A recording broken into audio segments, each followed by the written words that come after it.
Vamos começar de novo esse exemplo. Lembra que nós tínhamos dois exemplos que nós tínhamos dito que eram clássicos porque tinham sido feitos ensaios experimentais e os resultados comparados com os resultados desse modelo matemático que foi descrito aqui para falhas múltiplas em laminados. Então, o exemplo anterior era um laminado.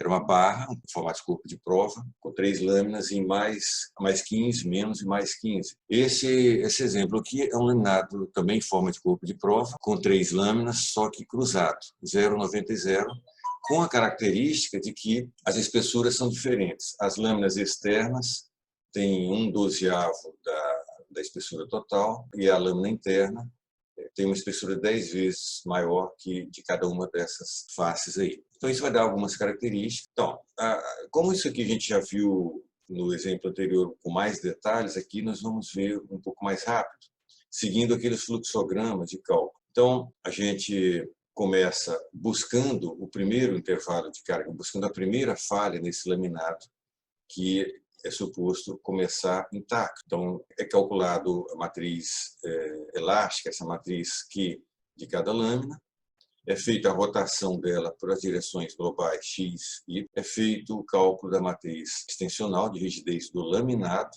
e é feito a inversa dessa matriz. Então, basicamente, isso corresponde nesse problema aqui, a essa submatriz aqui, essa matriz inversa. Por que nós não precisamos calcular a matriz D, essa matriz aqui? Bom, esse problema, o esforço é apenas normal e não há o acoplamento, já que o laminado é simétrico. Então, isso aqui não é zero, mas o resultado aqui das curvaturas vai ser zero. Então, nós usamos apenas essa matriz extensional.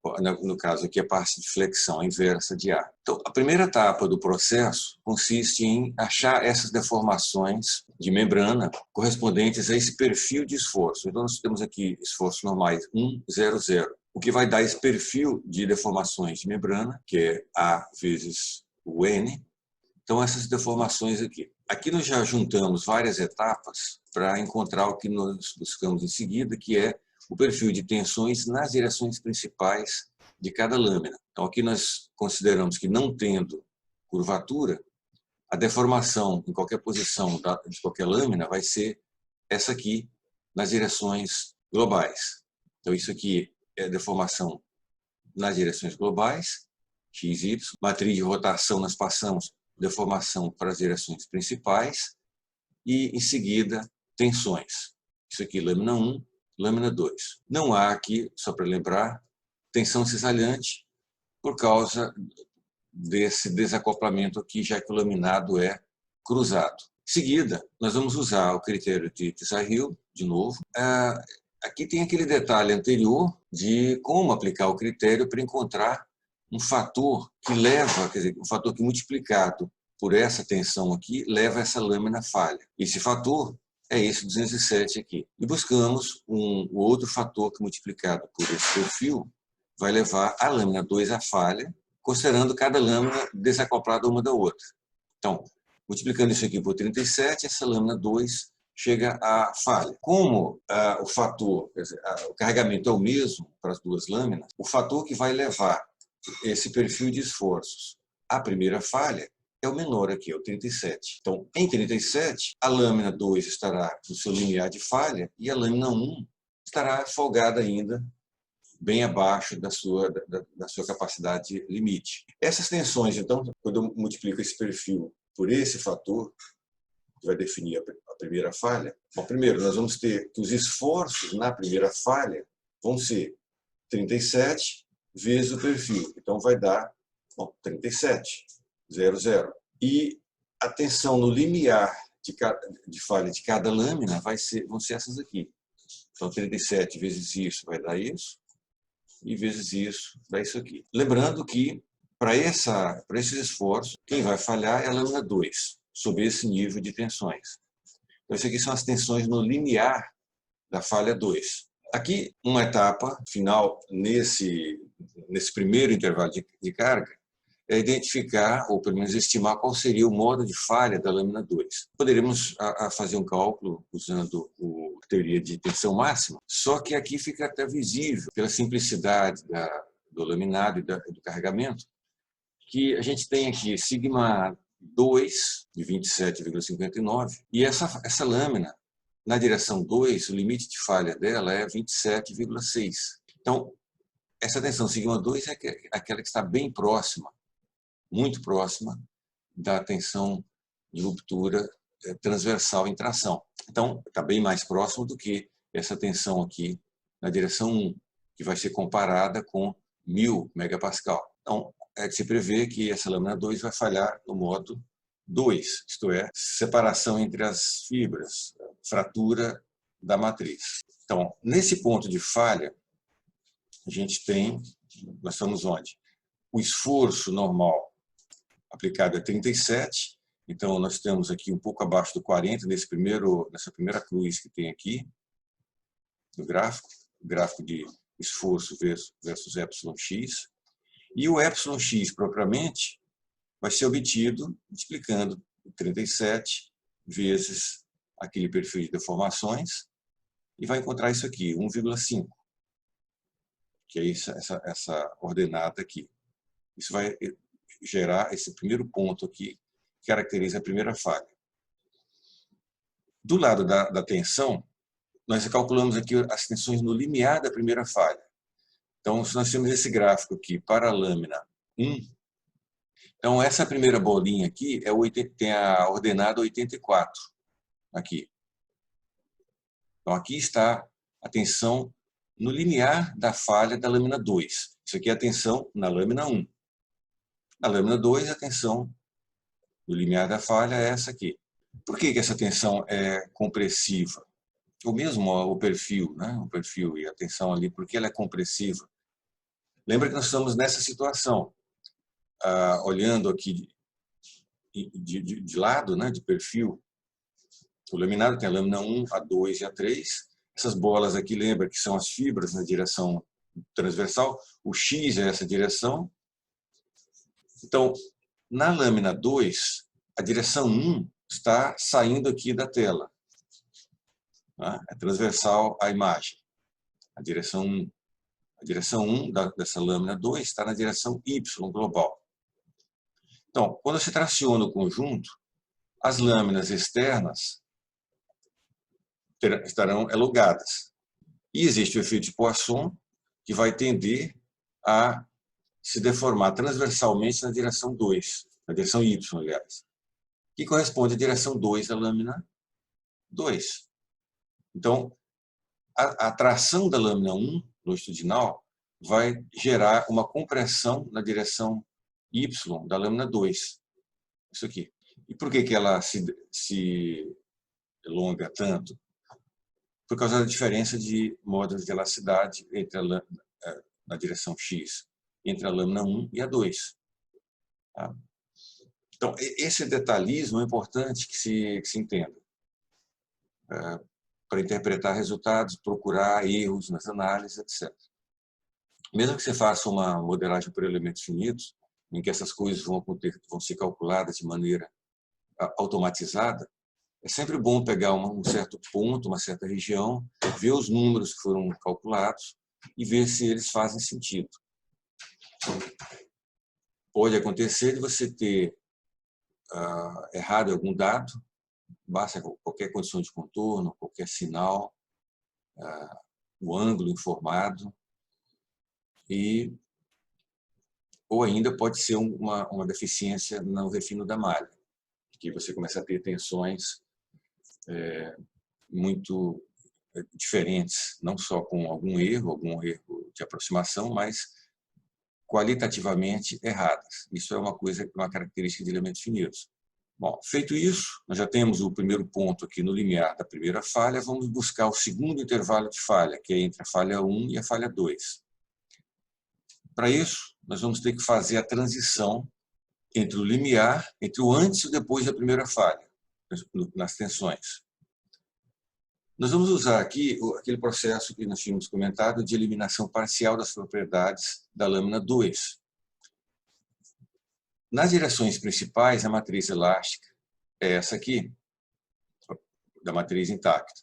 Então, como houve uma falha na direção transversal, na direção 2, nós vamos eliminar, ou pelo menos colocar um valor como 10 a menos 10 aqui nessas posições indicadas.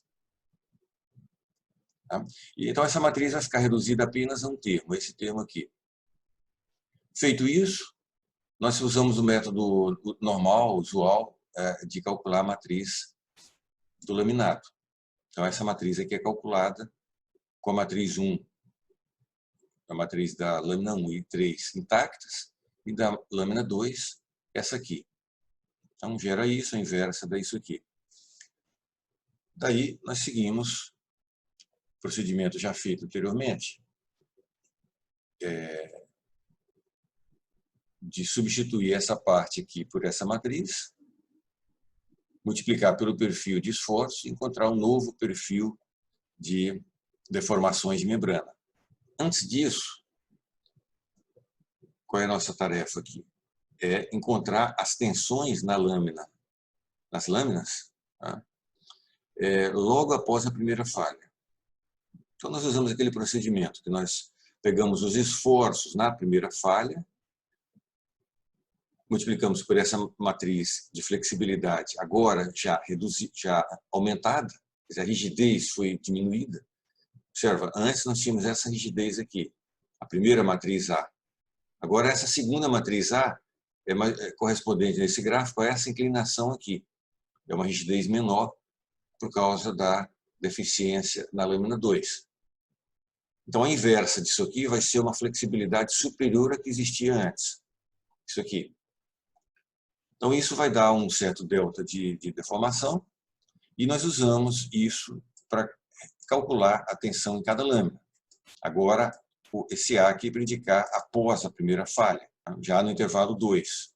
Então, é logo aqui no início. Então, você pode ver que na lâmina 1, a tensão passa a ser de 84, ela salta para 222. E ocorre uma coisa curiosa aqui, que até a primeira falha, digamos, o limiar da primeira falha, a lâmina 2 suportava tensões nas direções 1 e 2. Isto é, na direção aqui que sai da imagem, na direção Y, e na direção X, que é a direção 2 dessa lâmina. Só que quando existe uma falha na direção 2 da lâmina, que é a direção X, então a matriz fica fragmentada, fica fraturada.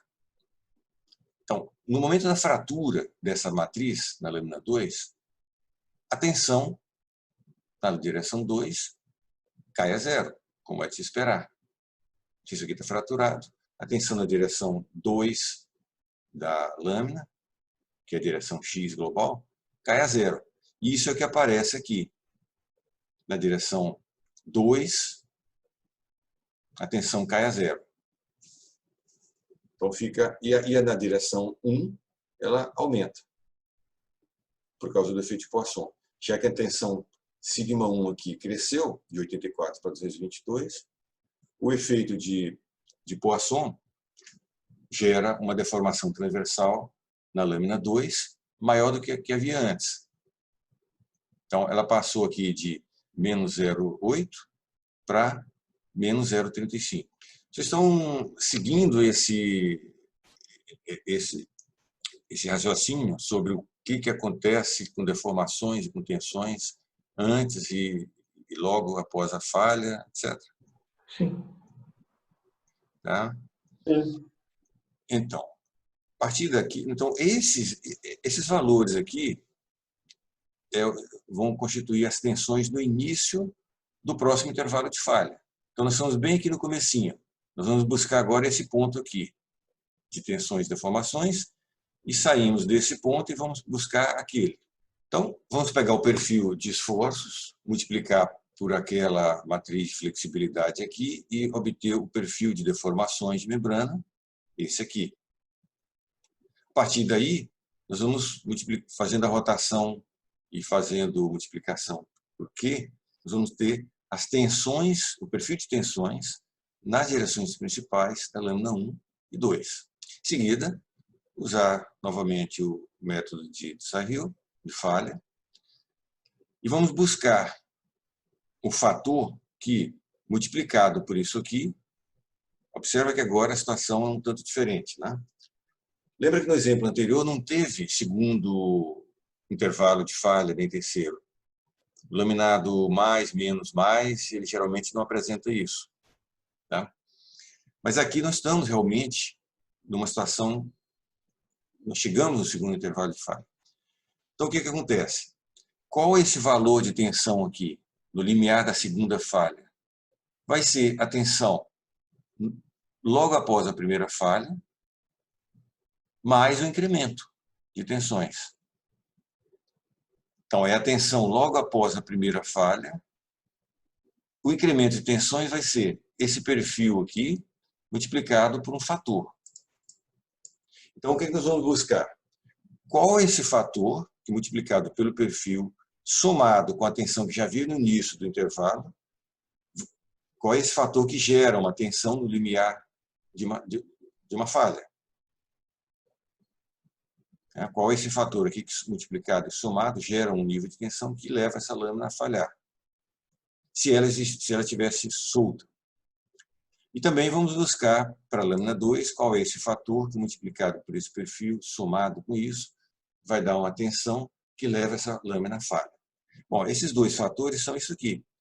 18 para a lâmina 1 e 10.000, 11.000 para a lâmina 2. Claro que, para o laminado, o fator vai ser 18,9. Então, o que nós fazemos? Vamos identificar essas tensões aqui no limiar da segunda falha. Agora, multiplicando ambos aqui por 18,9. Então, multiplicado por isso, e somado com os valores iniciais, né, vai chegar isso aqui para a lâmina 1 e para a lâmina 2. Para a deformação, para essa deformação de membrana aqui, aliás, essa vai ser a deformação no início do intervalo mais o incremento. Deformação no início mais C vezes R2. O que dá isso aqui? Então, dá esse 3,6 desse ponto aqui, um pouco antes de 4. E esse esforço aqui vai ser o esforço inicial mais o fator vezes o perfil de esforço. 37, 18, 56. Então, essa coordenada aqui é 56, então, nesse ponto, que caracteriza a segunda falha. Professor, Oi? eu tenho uma dúvida.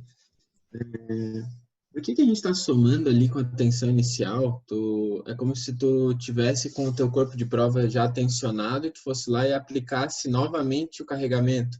Tu não está pegando o carregamento e só incrementando ele? Mas é o que nós estamos fazendo exatamente isso. Nós estamos pegando aquele carregamento que tinha aqui na primeira falha, digamos 37, e o que eu estou aplicando é um incremento. É isso aqui, eu estou aplicando isso. Ó. Estou aplicando 18 em cima do 37. Então, eu estou aplicando esse incremento de tensão sobre aquela tensão que tinha no início do intervalo.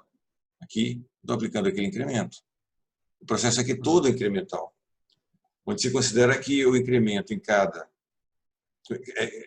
incremento ele é linear. Entendi.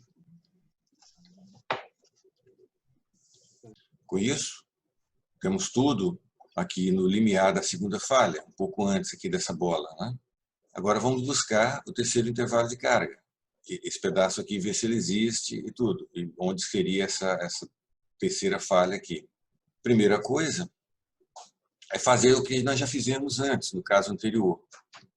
Quando nós fomos fazer a eliminação das propriedades. Bom, tem uma coisa aqui, vamos ver se a gente... que eu não comentei, né? Houve essa falha onde? Na lâmina 1, né? Que é a que tem o menor fator. Então, de novo, se a gente vai identificar o modo dessa falha, nós vamos ver que essa tensão σ2 é bem próxima do Y da tensão de ruptura na direção 2. Então, ela vai falhar, a lâmina 1 vai falhar no modo 2. Como é isso? Observa uma coisa curiosa aqui. Você está tracionando aqui. Bom, primeiramente, com uma carga já pequena, há uma fratura na matriz da lâmina 2. Ok, facilmente compreensível. Porque a rigidez dessa lâmina na direção 2 é muito pequena. Aliás, na direção X é pequena. Mas aí você continuou aumentando carga. Aí a próxima falha foi nessa lâmina, nessas duas lâminas, 1 e 3. Como? Modo 2. Se você olhar aqui em cima, você vai ver, modo 2 significa fratura da matriz. Então, significa fraturas nessa direção aqui, da matriz. Então, o que significa isso? Uma separação entre as fibras da lâmina 1 e 3. Percebe? Pessoal, vocês estão ouvindo? Sim. Aqui travou um pouquinho. Pode repetir? Sim. Nós começamos a aplicar o carregamento. A primeira coisa que aconteceu foi fratura da matriz da lâmina 2. Isso é esperado. Aumentando mais a carga, aí surgiu aqui, pelos cálculos, uma fratura na lâmina 1 e 3 agora. Mas que modo? De novo, fratura da matriz, só que agora da lâmina 1 e 3. O que significa isso? Que você passa a ter fratura longitudinal aqui na lâmina 1, na matriz. Então você passa a ter apenas um fecho de fibras meio que soltas, já que a matriz entre uma fibra e outra foi fraturada. Por que foi fraturada? Porque surgiu uma tensão trativa na direção 2 da lâmina 1. Observa que isso aqui é trativo, né? Isso é que levou à fratura da matriz da lâmina 1. Estão percebendo que isso aqui é uma coisa que não me parece tão óbvio assim? Eu estou tracionando nessa direção. No entanto, a lâmina 1, que tem as fibras longitudinais, ela fratura na direção 2 dela, na matriz. E eu digo para vocês o seguinte, isso é o que se vê nos ensaios. Você pega o corpo de prova, mesmo que fosse uma lâmina só, nas direções longitudinais, traciona, a primeira coisa que acontece nele é uma fratura longitudinal. Esse caso aqui é mais fácil de enxergar. Vocês estão falhando de novo? Não, dá para ouvir. Não? Tá. Para mim, mais ou menos. Aqui ele vai falhando e vai voltando, assim. Mas pode continuar, eu estou gravando. É que você está em Tubarão, né? Santa Maria. Ah, Santa Maria, sim. Aí teve o vendaval também, né? Não chegou a ter, mas acho que ainda tem um pouquinho dos efeitos aqui. Então, aqui dá para ver, nesse exemplo, dá para entender um pouco melhor. Então, a primeira pergunta é, por que tem uma tração na direção... Olha, eu estou tracionando aqui, o carregamento é nessa direção. Por que a lâmina 1 tem uma tração na direção 2? De onde que veio essa tração? Dê uma pensada. Essa tração vem da lâmina 2, vem do efeito de Poisson. Você veja, a lâmina 2, quando você aplica o carregamento em X, a lâmina 2 vai tender a se alongar em X, mas ela já não exerce mais tensão na direção X, porque ela já está fraturada, a matriz. A lâmina 1, quando você aplica o carregamento trativo, a lâmina 1 ela se alonga e, pelo efeito de Poisson dela mesma, ela vai tender a se contrair na direção transversal. Só que ela vai tender a se contrair, mas ela não vai conseguir se contrair completamente, do jeito que ela gostaria, pelo efeito de Poisson total. Por quê? Porque a lâmina 2 está segurando ela. Lembra que a lâmina 2 está intacta na direção Y. Então a lâmina 2 impede aquela contração lateral da lâmina 1. Como é que se impede alguma coisa? Como é que se impede um certo movimento no corpo sólido? Aplicando forças. Então o que acontece? A lâmina 2, como é que ela impede a lâmina 1 de se contrair? Aplicando forças na lâmina 1. Forças que vão tender a tracionar a lâmina 1 na direção Y. São essas forças, digamos, forças entre aspas, né? É isso aqui. Isso aqui é causado pela lâmina 2. é a força que a lâmina 2 aplica para tracionar de volta a lâmina 1 contra o efeito de Poisson da lâmina 1. Vocês estão conseguindo seguir essa... Sim, deu para entender bem. Sim, deu para entender. Tá? Sim. Então, essa tração aí, quer dizer, a lâmina 2, ela continua existindo na direção Y. As fibras estão lá, perfeitas. Ela não consegue mais suportar cisalhamento coplanar e nem tensões na direção X. Mas na direção Y ela continua lá. Ela tem uma alta rigidez e tudo mais. Né? Então ela consegue segurar muito a lâmina 1. O efeito de Poisson da lâmina 1. Então isso aqui é o que vai causar a falha da lâmina 1 e 3. Por tração. Então, a próxima etapa, vamos ver aqui, nós vamos ter que fazer a eliminação das propriedades da lâmina 1 agora. Então, tudo que a gente fez aqui da lâmina 2 antes, a lâmina 2 já está assim, por causa da primeira falha. Na segunda falha, a lâmina 1 vai ficar assim também. Quando você calcular, você vai usar isso aqui e vai calcular a matriz A de rigidez do laminado. Agora você tem um laminado que ele está com as fibras desagregadas. Você tem um bocado de fibras em paralelo na lâmina 1, na direção X, e fibras desagregadas na direção Y da lâmina 2. Então, se o carregamento aqui fosse um carregamento que envolvesse cisalhamento no laminado, ou tensões transversais, etc., aqui teria terminado o laminado. Teria sido a falha final dele. Ele não tem mais capacidade de suportar a maioria dos tipos de carregamento. Agora, nesse problema aqui, o carregamento ele é bastante simples, bastante regular, em que ele é apenas essa tração na direção longitudinal. Então, o que acontece? Na direção X, você está aplicando essa força, e você tem as lâminas 1 e 3, que têm fibras na direção X. Então, é de se supor que esse laminado consiga suportar mais carga ainda. Certo? Certo. Então, vamos buscar.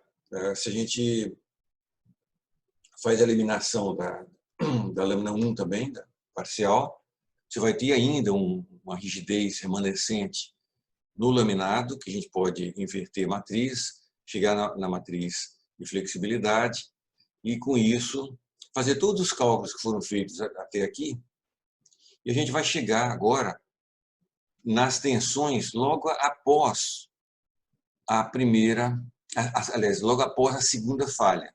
Observa, qual era a tensão do limiar, a tensão da lâmina 1 no limiar da segunda falha? Era 335. Pelos cálculos feitos, vai continuar 335. Na lâmina 1, antes e depois. Já na lâmina 2, logo após a segunda falha, a lâmina 2, as tensões caem a zero. Por quê?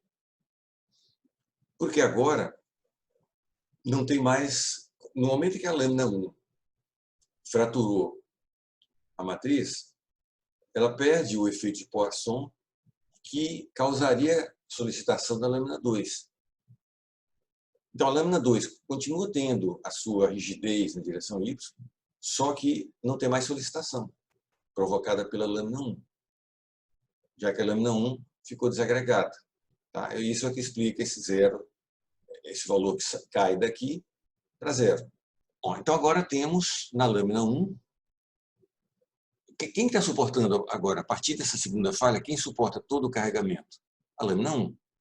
Então, é como se fosse um cabo de aço que tem um feixe de fibras com uma força na extremidade.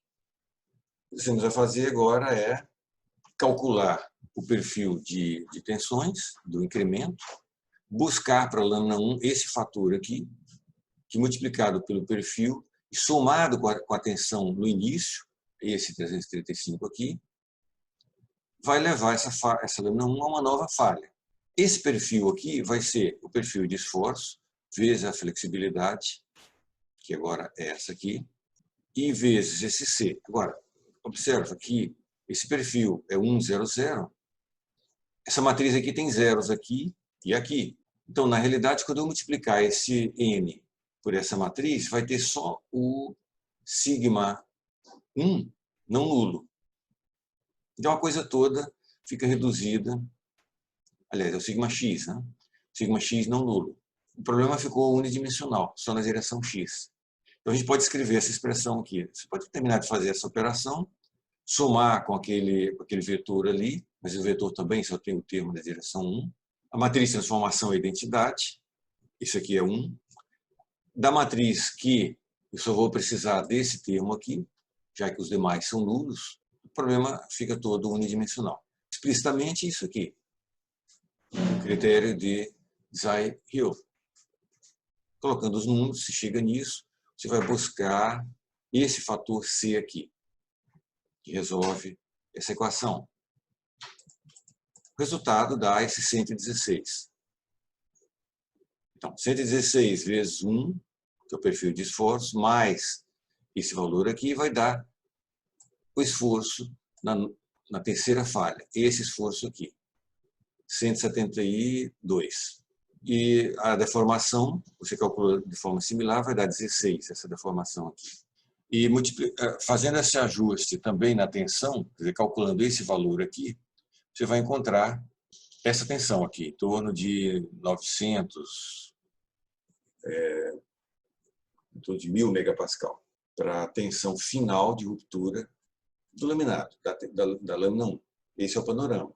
Então, você encontra um diagrama esforço versus deformação que é não linear, diagrama de tensão e deformação de uma certa lâmina também não linear, embora o material seja considerado linear incrementalmente.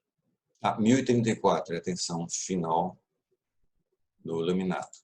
Bom, pessoal, com isso a gente acaba essa parte aqui de análise de laminados anisotrópicos.